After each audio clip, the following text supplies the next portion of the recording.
Man, this new Fire Emblem game is amazing. Sure, I was a little weirded out by it being a real-time strategy game instead of turn-based, but the new battle mechanics more than make up for that. Huh? You're telling me this isn't a Fire Emblem game? You're joking, right?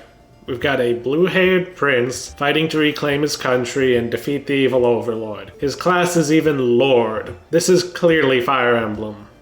Okay, so jokes aside, Vanillaware's latest title feels like their take on a Fire Emblem game. And it's great, but I'm not gonna say anything like this is what Fire Emblem should be. That kind of stuff is subjective, and it's always struck me as a pretty mediocre way to phrase criticism. Just picking fights to boost engagement in my eyes. I like Fire Emblem because it's Fire Emblem. And I like Unicorn Overlord because it's Unicorn Overlord. If Fire Emblem tried to be like Unicorn Overlord, it would probably just leave a Fire Emblem-shaped hole in the market, and that's assuming that it even could live up to Unicorn Overlord. So don't read too much into any comparisons I make between the two. There are some similarities, and so I will use Fire Emblem as a point of reference because, well, it's a whole franchise that a lot of people know, whereas Unicorn Overlord's a new IP. But I'm also really excited to talk about this. After a rough few videos where I sort of struggled to strike the right tone, not wanting to come off as too mean, even though I am kind of fairly critical all the time. But here, this is a game that I am so enthusiastic about, I don't think I will have that problem. Still gonna criticize it where it deserves it, but I don't know, it's just easier to get a good tone when I'm this enthusiastic. There's a good reason I saved this one for the last of this weird summer RPG thing. So let's get right in there. Honestly, most of this video is going to be just me going over the mechanics. They have this sort of thoughtful playfulness to them that I understand is quite typical for Vanillaware. There's a lot of stuff present, yet it's all implemented so gracefully that it never feels tedious. And this is all vital to make it all more readily accessible. I'm sure anyone who's played enough RPGs, especially mechanically dense ones, has found themselves just shoving a mechanic or two into the back of their mind. But in Unicorn Overlord, that never felt like too much of an issue. Most of the complexity and thus the depth is contained within the mechanics that you need to engage with. The things that are more optional are left relatively simple in order to avoid the problem where these mechanics become just more trouble than they are worth and end up ignored. First off is the squad building mechanics, and directly adjacent to that, the battle mechanics. Easily, the squad building mechanics are where most of the complexity in the game lies, which makes sense when this is also the most critical mechanic to your performance in the game. Every battle is a squad of your soldiers against a squad of enemy soldiers. Initially, it'll only be squads of 2, but eventually you can increase this up to 5 characters per squad, serving as a way to gradually ease you into more and more complex battles. The characters themselves are mostly defined by a class system. Not too much to say there without describing every class. A few characters get unique classes, and on top of this, individual characters can have different stat growth rates to factor in, but nothing too dramatic. Plus, the menus do a good job of nicely spelling out every little difference. You're not locked to the named story characters either, since you can recruit and customize generic mercenaries, giving you a large pool of characters to pull from and ensuring that you never go, well, I have this great idea for a squad setup, but I don't have the units to make it happen.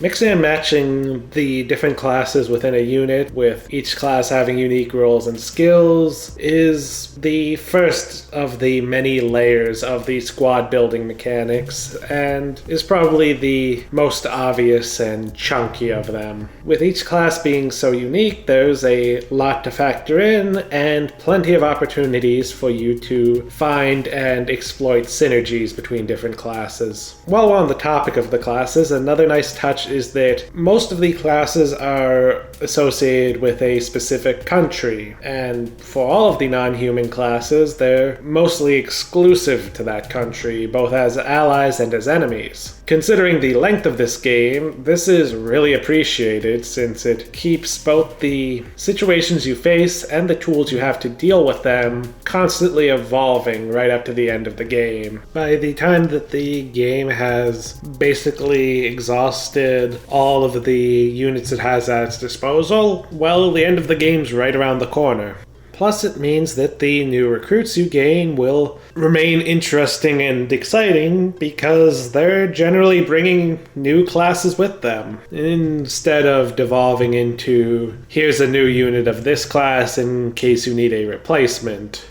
But the big thing to keep in mind here is that when in combat, both parties act automatically. They go in the order of their initiative stats, consuming action points to perform a single action on their turn, as well as consuming passive points to use passive skills, really more like reactions, whenever the conditions are met. And then things repeat from the top until no one can act and the battle ends. But you're not at the mercy of AI here. Instead, you have the tactics menu, and looking at this will probably tell you if the game is for you or not. You can set up to 8 different skills with a huge list of conditions or targeting priorities that can be assigned to each one. Essentially, you program each squad member's behavior, and while you can coast by on the defaults early on, eventually, the options will become more complex, and you'll need a plan to get the most out of your teams, especially on higher difficulties, where having a plan is the biggest advantage you have over the enemies. One thing I will say, though, and maybe this is actually buried in the library somewhere and I just never read it, but I do wish the game was a bit more clear on the little things that the AI did do for your team's actions. For instance, how they will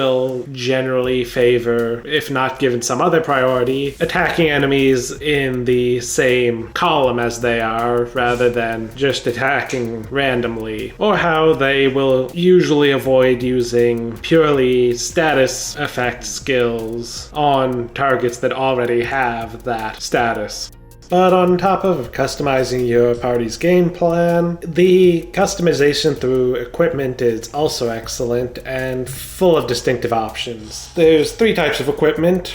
Weapons, which are further divided into 5 different categories, though there's no real distinction between them besides which type a class can equip, what special weapons are available, and the fact that staves primarily boost magic attack instead of physical attack. Equivalent tiers of common weapons will have the same stats across all weapon types, with the sole exception of staves as mentioned, and since each class only gets a single weapon type, things like bows being effective against flyers are really more like class features. Next are shields, split into regular shields and great shields, which unlike weapons are distinct, with great shields generally having higher stats, but regular shields being more plentiful and varied and focused on their secondary effects. And lastly, accessories, which are further varied and focus pretty much entirely on special effects. While they do have defense and magic defense as stats, most of the ones that give actual meaningful values here will have nothing special elsewhere. It's very much one or the other, or you could say that having defense values is the special features for those accessories. But mostly you'll be using the accessories that give extra action or passive points. But while accessories specialize in these secondary effects, every type of equipment will have them, ranging from stat boosts to status immunities, extra action and passive points, to even extra active and passive skills. Equipment provides options and not just bigger numbers to equip. It's always a rare treat when a game focuses on equipment as meaningful alternative choices, and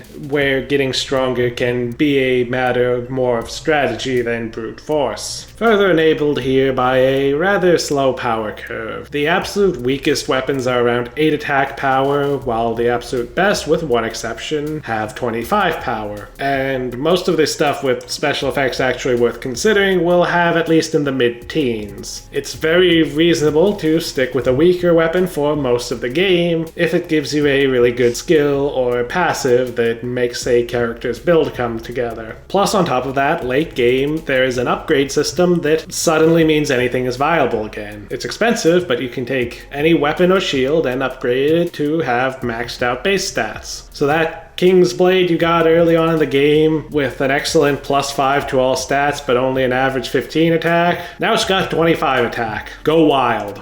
So yeah, squad building is excellent and frankly one of my favorite parts of the game. It's so satisfying to put together a new unit and see it kick ass or fix a unit that wasn't quite working. So much of your strength in this game will come down to having units that are well planned out, not simply brute forcing it with bigger and bigger numbers. If you especially like RPGs that are focused on putting together a strategy from the systems available and then more or less just watching it play out, this is perfect for you.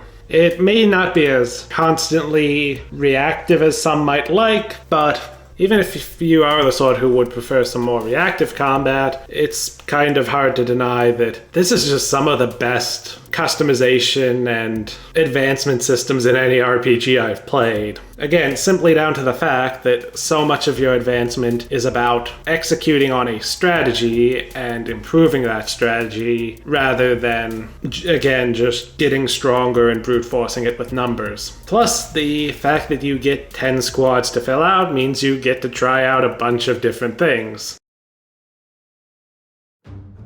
The other big part of the gameplay is, of course, the battlefield. Battles play out in an RTS format, well, really more like real-time with pause. Instead of individual characters, everyone is grouped into squads that move as a unit. When an allied unit and an enemy unit touch, they will fight as explained, with the loser potentially being wiped out, but if they survive, they will be pushed back and be temporarily incapacitated. On top of that, there is terrain with different effects, and particularly important are various garrison points that provide various benefits, and usually proper use of these is going to be key to victory. Each squad also has a ability based on their leader. For instance, flying characters let their squads ignore terrain. Cavalry give their squad extreme movement speed and quick recovery while resting. Various character types can provide assists, pitching in to help a nearby ally in battle. Others can resist these assist effects from enemies and help break through to take heavily covered targets. Nothing overly complex, but it's enough to add an extra layer of consideration to both squad building and battlefield movements. But really, a lot of the interesting stuff here comes from two different points: stamina points and valor points. Stamina points exist on a unit-by-unit basis, and I think their main point is just to make it harder to just solo the entire map with one unit, like it can sometimes be possible to do in these kinds of games. Not to mention in the process encouraging more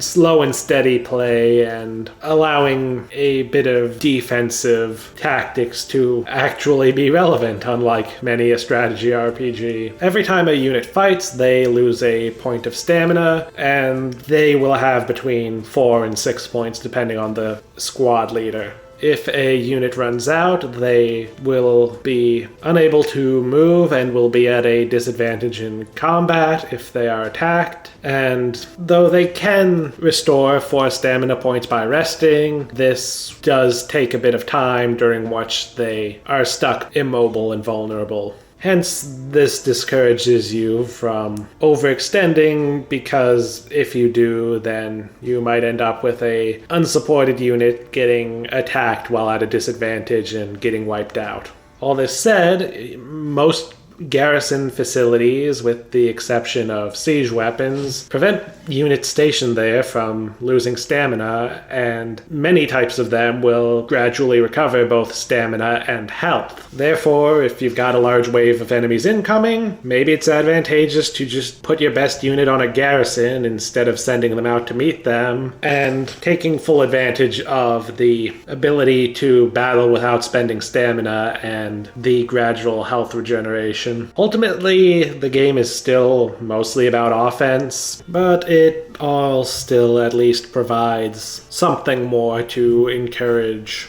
a mix of offense and defense rather than just the pure offense that some tactical RPGs can become. Valor points, meanwhile, are a pool shared among your entire army and are used for larger strategic stuff. To deploy a unit, you have to invest a valor point, which you will get back if you have them withdraw from the battle. They can also be used to activate various special skills that each character class allows a unit to use. And thanks to having a hard cap of 10 valor points, you're encouraged to not just sit on them and hoard them, but to use them here and there throughout the battle. It's a good system that just, again, adds a little more thought to be put into the game.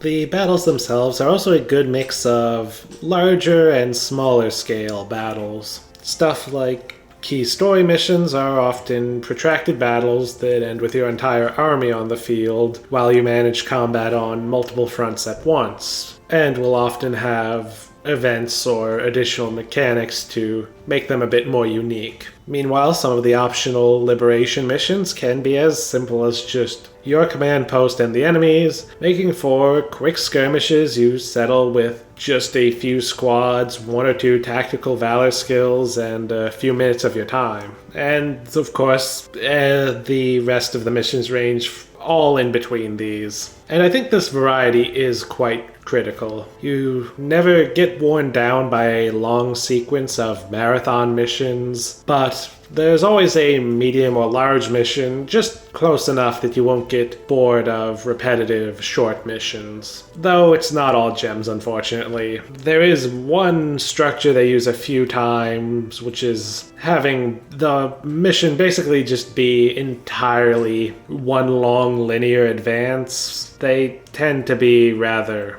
boring. It's a lot less tactical, and most of what you're doing ends up becoming micromanaging a big murder ball of your own units, which is, I find, usually when the game is at its least engaging. The controls are not well suited for this, and there's a lot of just matching up whichever of your units can get the best results fighting an enemy unit over and over again, while having few opportunities to use the map to your advantage or do anything particularly thoughtful. But thankfully, these are the only missions I would consider to be bad in this game. But again, most of the missions are good, and even the longer ones that can drag on a bit end up feeling quite grand as a result. In fact, the squad system helps contribute to this, adding further scale to these battles. It's normal for the largest battles to have you fielding your entire army, which by the end of the game is 10 units of 5 characters each, so 50 characters total. For a tactical RPG that puts emphasis on individual characters, that is quite a lot. There's so much little stuff to talk about with the battle system that I can't possibly cover it all. The pre-battle predictions are nice in that they do account for RNG, but it also means that because everything is determined by pre-rolled RNG, there's some awkward moments. You can throw a team at an enemy where it seems like they'll win handily, but then another team fights, and when the first team reaches their targets, suddenly the new set of RNG results means they're in a losing battle. Heck, I think sometimes just having an assist attack go off can screw up the RNG and turn a winning battle into a loss. It's very strange to see what is supposed to be an assist making things worse. There's also consumable items, everything from your typical health restores to more tactical choices. But since you're limited to only using a certain number in each mission, you can't just brute force your way through with them. And lastly, it just feels satisfying to complete missions. Battles give enough EXP that so long as your characters aren't over leveled, they'll usually level up at a pretty good clip. And at the end of every mission, you get a ranking that pays out in multiple different currencies. And then on top of that, typically a handful of quest rewards with items and such. Because of how good the squad building mechanics are, all these different forms of progression feel rewarding and significant. You'll always want to make your units a bit stronger and a bit better, and the game is constantly rewarding you by letting you do just that. There are other mechanics, most prominently the world map and its various side activities, which do a great job of making the world feel far more fleshed out than your typical tactical RPG, averting the common issue with the genre where it can feel like the world doesn't really exist outside of the battlefields. There's also the arena, which is a fairly boring asynchronous PvP mode, but at least it can be a source of extra gear and a way to see some teams other people made. Like that one that wiped out my best team before they could even act. I'm not even angry, I'm just genuinely impressed by that strategy. But I think this video has mostly gone on long enough just focusing on the big mechanics. Suffice to say that aside from what I talked about in depth, the rest of the game's mechanics are fairly simple and elegant, serving mostly to add some nice flavor to the game. Admittedly, the story also kind of falls into this. It's more nice flavor than anything deep and gripping, but the small side stories do tend to be the highlights here, having a tiny bit more to them than the basic defeat the evil empire plotline does. Honestly, it's to the point where the overarching plot to defeat Zenoira feels more like a framing device to tie together all the smaller stuff. Oh, and while we're on the lightning round, it's probably obvious from what you've been watching this whole time, but, well, this is a Vanillaware game, so you just know it's going to be visually stunning. So if you're a fan of Japanese tactical RPGs looking for something new, then this is an absolute must-play in my book. It's easily one of the best games in its genre, and in fact it's an easy Game of the Year contender for me. A title I think it would still hold even if this hadn't been such a slow year for me so far. I've mostly been making do with older titles and indies, which, don't get me wrong, I love them, but every now and then you just need something like this, right? Something that surprises me by being totally new, and also something huge and meaty that I can sink 100+ hours into. This game absolutely deserves to be known as a masterpiece. It's probably the best Japanese tactical RPG I've ever played, and that isn't a compliment I give lightly. And hey, if you're even 1% interested, this game has a very impressive demo. It's basically 9 hours of freedom to explore and do whatever you want. Seriously, some entire games are shorter than this demo. It's really generous, giving you more than enough time to figure out if you like it, and if you do, you can just then import your save to the full game. It's a good 10% of the full game, so really, you have no excuse for sleeping on this game if it interests you at all. Unless your only gaming platform is PC. It's on every console but not PC, so yeah, that sucks. But if you have any console, I really can't recommend trying this game enough. And with that, this messy summer RPG special comes to a close. I'm not really that happy with it. I only covered 3 games, and really it was just a way to do the videos I wanted to do, Cry Machina and Unicorn Overlord, with Sea of Stars being caught in the middle and being a video I'm really not proud of. I nearly didn't release that one. But this has also made me think about my content a bit more, so maybe what's coming up will be better despite the troubled last few months and more troubles in the next few months for me, frankly. But anyway, next month is a new format for me and covering a game that's very special to me. Before I played Monster Hunter, before I played Phantasy Star. Next month's video is on the first action RPG I ever played. Probably. So kind of a big deal. Until then, this is Mikhail, signing off.